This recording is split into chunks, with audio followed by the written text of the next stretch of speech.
Good afternoon, morning, kind of lost track which one it was. Someone had asked me recently why I haven't posted any videos lately because they know that I come out to the shop pretty much every weekend and work on something.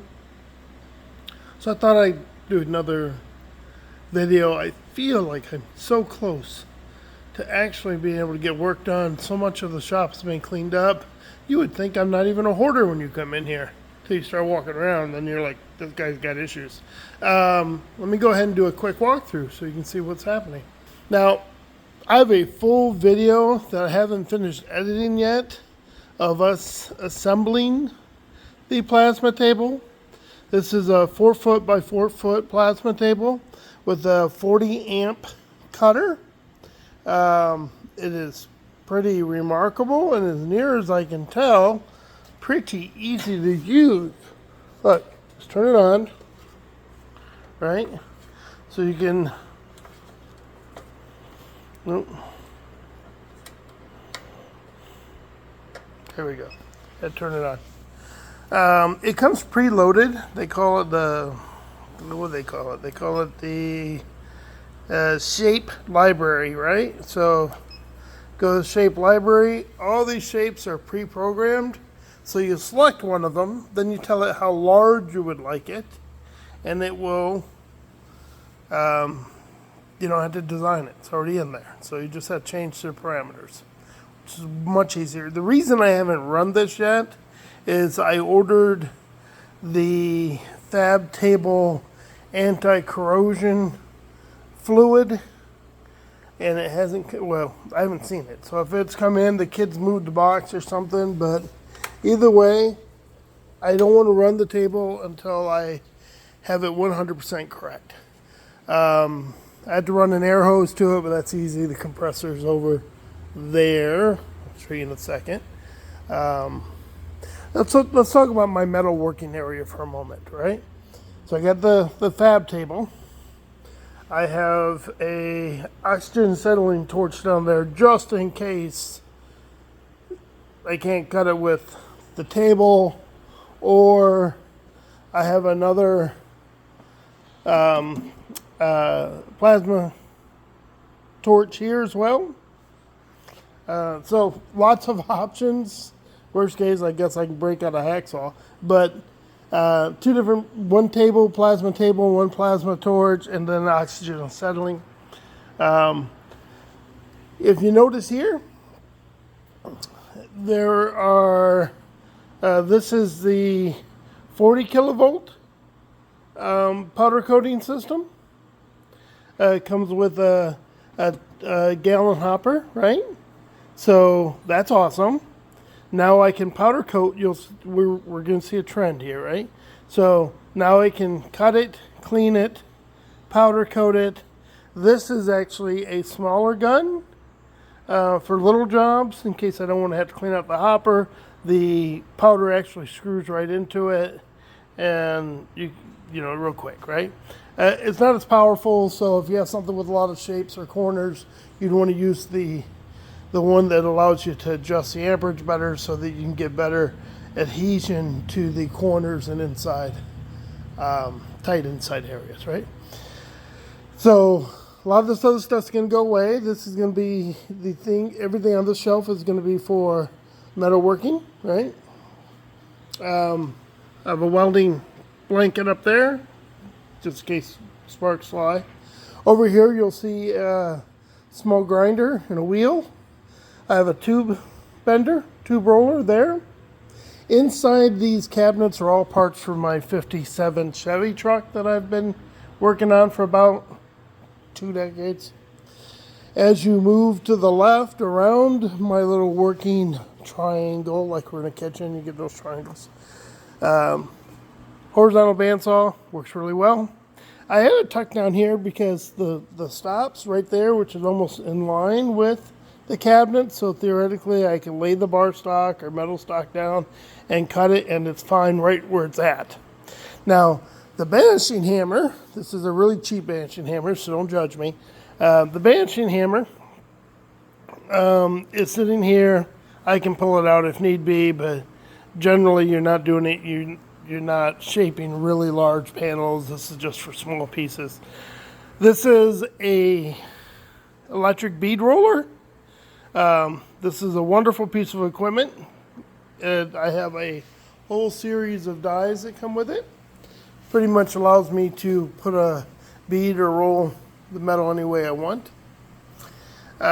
Two different welders here, okay? So that's a MIG welder, and that's a TIG welder, okay? I moved my big heavy table, the old steel table, I moved that to the other room. I really wanted the fab table here. And I had picked up these clamps recently. They allow me to just put the metal down and quickly clamp it. These clamps work well as well, but I just wanted some that were faster, right? Haven't quite figured out what I'm putting under here yet, but this is a little mini fab table. Very happy with just having it right here so I can move directly from the cutter over to the table very quick. Okay, so and I have a drill press over on the other side. It'll probably stay where it's at. I need to wire in a better on-off switch, but it's there. It's ready to be used. I'm pretty happy with how this is all turning out. Right, this allows me the ability to work on most things, most of the metal projects I have. I'll be able to get the work done in this area fairly easily. Okay? So, as I mentioned, there's my drill press. I have a new angle bracket up there that I'm right underneath the chuck. This is going to allow me, I just picked this up. It's going to allow me to do angles and other things and just better control whatever I'm drilling. That's a wood bandsaw, super cheap. Might stay there, don't really know what I'm doing with that yet. Paint sprayer, it's good to have one. Doors for my 57. I keep that little, it's nice just to have a little compressor handy. I currently have it running over just to blow off the air on my table. Okay, then we spin around here. These are I'm a Shriner. Yay, Shriners. Currently with the Branch County Shrine Patrol. Okay. This is my shrine car for Branch County. It's really cool. I just wired in all these lights. See all these switches down here? All these lights recently. Like, look at that. Isn't that wonderful? Got these glow lights, got the strobe lights, I've got a headlight, and I'm going to wire in some tail lights as well. It's got electric start, so it'll be nice to have that all set up properly. I'm also part of the Branch County Club. Branch County Club runs FZ50s, which is what that is. So that's a little Suzuki 50, you can see how it says Jackson on it. They're fun to ride, moped. This is the rolling chassis to my 57 Chevy truck. We can go ahead and spin around. I have, the only thing left to do on the Corvette is finish the seats up. Because I have new seat covers. It's beyond my ability. Yes, I will actually tell somebody when something's beyond my ability. And that's beyond my ability. I'm going to have a professional do the work. But that's all that's left, and then I can start driving that on some type of a regular basis. Here's all the parts a lot of the parts to the 57. The bed to it is way over there up against the wall. You see it right there. I have it standing down and kind of out of the way next to the cab. Big compressor. I just put a 3-stage clean air system in, which is required for the table. So I had to buy that special system just to run the plasma table. So it will have incredibly dry, clean air to run through the system. Sandblasting cabinet, that doesn't need much explanatory. I do need to clean that up a little bit. This is all just trash from stuff I've gotten, right? The big crates when my plasma table came in, just boxes. I have a bunch of these stainless steel shelves. They're wonderful. I really like them. I'm glad I bought them at an auction. I bought 36 of them, 6 cases. They're coming in incredibly handy. Have a sidecar down there, which is cool. This will be going away. There's not much left. This, if you remember from earlier videos, this used to be 6 feet tall, taking over the entire area. It's almost done. Slowly sorting things. I get most of my cleaning stuff and oils and petroleum products and just randomness. I keep the battery charger hanging on the wall. I'm a veteran, so you'll routinely see military stuff. Let's swing around. Now you remember powder coating, right? So I have a powder coating system. I just picked up this powder coating oven, which is very expensive. So when I looked at the listing online and went to pick it up, it was an hour, it was almost a 2-hour drive to go get it, right? And in the listing it said 4 foot by 4 foot by 6 foot. Well, right? It is way taller than 6 foot. I had told the gentleman, I'm like, I thought it was 4 foot by 4 foot by 6 foot. He says that's inside diameter. I did not realize that powder coating ovens are measured by inside diameters. But for example, when I first bought it, there was so much residual powder built up on the glass, you couldn't see inside the glass, right? The light bulb on the inside was bad. So I have, normally when you buy a powder coating system, you have to then buy the racks and the hooks and all the other stuff. Well, this one came with all of it. Although, it's still going to take, so it essentially would work the way it is, but the guy just had it wired into a circuit breaker because the control module stopped working and he didn't know how to fix it. So I do. So I'm going to rewire it. So for example, the fan's not even wired in. He doesn't have thermostats hooked on. He doesn't have a separate switch for the lights. He didn't have a lot of things. He just turned it on and off and opened the door and look in. I have picked up all the parts to do this project. It's just going to take me probably 2 or 3 hours to go through and fix all the electrical and have it done properly. There's the bed. You notice those lights up there? Those lights are off a 46 Chevy. This is a 57 Chevy. I hated the boxy lights on a 57 Chevy. They just looked horrendous. This I need to figure out what I'm doing with. I got to find a room for it. Maybe it'll go over here by the steps. It's a brake lathe. It allows you to turn down your own rotors and pads. We're getting there. I haven't quite gotten there yet. So this looks really bad. It's not. Let's talk about this for a minute. So of course all the toolboxes, right?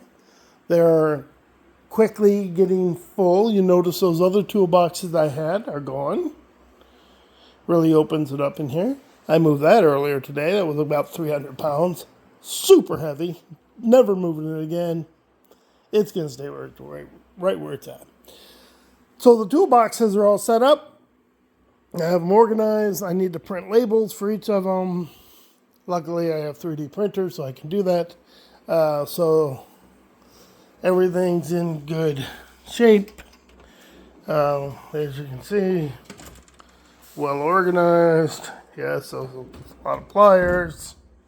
Right? You never know what you need. I have lots of different types of tools. Pretty much anything you really need, I can probably do the work here. Okay? And then my wife tells me the other day, she says, She didn't hear while I was putting something away. So she's like, how many wrenches do you need? I said, well, they're different things. This got a swivel ratchet head. This one's a standard. It doesn't have the swivel. This is a shorty. I'm like, that's an adjustable. These are these are for doing fuel lines, right? You need a certain wrench to do a certain job. I'm like, how many pair of shoes do you have? Oh, if my wife's listening to this, honey, you can have as many shoes as you want. You keep buying shoes, honey. I want you to have the nicest shoes in the world. Okay, so we're going to go ahead and keep going. I know this doesn't look good. That's trash. These are tools, right? These are various nuts, bolts. I'm organizing all my nuts and bolts. Nice little workbench. This up here is all miscellaneous screws. Just stuff to get the work job done, right? It's nice sometimes just to have the right screw to do the job. Anyway, I have a lot of Ryobis. As we know, here's my pneumatic tools, which I need to put up yet. Workbench. This is the bike. You might have seen the Springer front end hanging on the railing. This is what it goes on. And believe it or not, we're in much better shape than we were. Okay, I know I keep saying that, but I'm very happy with the progress we're making. Here, this was kind of wasted space. So I put all the cleaning material. Remember I said I had all these stainless steel things? I put all the cleaning material here, and then I expanded my Ryobi area. I picked up these for my Ryobi, so they get screwed into the wall. In this case, I screwed them into the pegboard, right? This goes in where the battery goes in. Now, it doesn't work great for everything. So, for example, it wouldn't work on the soldering iron because the plug's in the wrong spot, or the sprayer because the plug's in the wrong spot, right? But for a good 70%, works out well. And I'll go around each of them with a little auto body pen. And I know that seems silly, but this way I'll be able to see, oh, the shape of the soldering iron's gone. So somebody must have my soldering iron. By the way, you don't have one of these? You need one of these. The solder comes out based on when you pull the trigger, so it frees up your hand. It's nice. Anyway, that's done. In here's all filament for my 3D printers, right? That cabinet's full of filament for printer. This cabinet's not. I don't know what's in there. This box is more of those pegboards. So I have one more box of pegboards, which is six panels. So that's what 6 panels looks like. Then you come over here. This is my 3D printing area. That Lake City Bank sign, we used to have an antique store.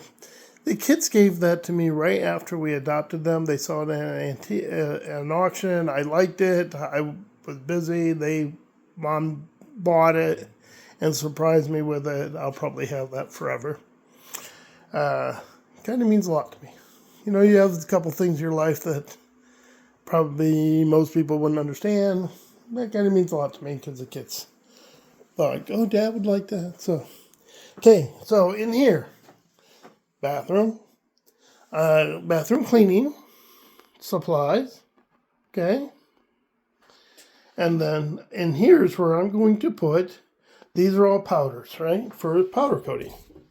So this one here, for example, is translucent red, okay? It's translucent red, and this one is bright red, okay? So I'm going to write on each one of the caps exactly what it is so I know. One's clear coat. So, I have got it set up. I'm going to put a couple more in there. And I'm also going to keep all my spray paint in here in similar shelving because like I said, it's supposed to stay warm enough not to freeze in here. You don't want these things to freeze. Although the whole building's heated, so that's not really a big deal, but I'm still going to do that. So, cleaning materials, powder coats, and paint is going to be in here.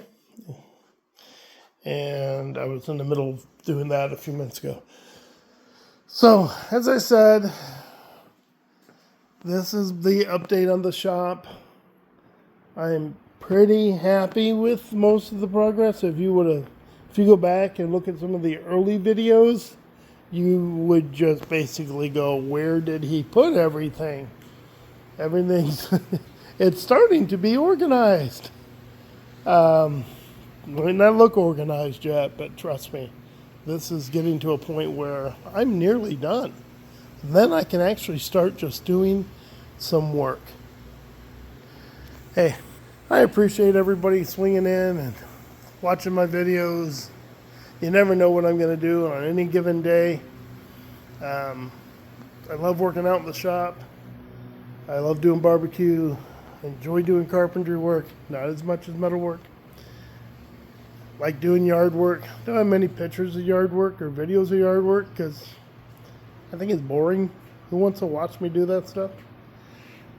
Anyway, thank you for tuning in. Look for that video on the assembly of the plasma table. Took a couple hours. The directions could have been a little better, Eastwood. Might want to have to work on those just a little bit. Maybe if you had somebody actually doing the work who had never done it before, critique your directions, you could find the flaws in the directions. Because the way they're currently written, there was a couple places where I'm like, that's not really very clear. And I have a firm grasp on mechanical assembly of things. And even to me, I was like, that's not clear. What the hell? Anyway, and then the 50-50-90 rule comes in. If you have a 50-50 chance of getting something right, 90% of the time you'll pick the wrong one. Yeah. Try it at the supermarket. Go through a toll booth. If there's 2 lanes, there's 2 options, you're always going to pick the one that takes the longest. That's just the harder solution. It's just the way it ends up being. I call it the 50-50-90 rule. So, have a great day, everyone.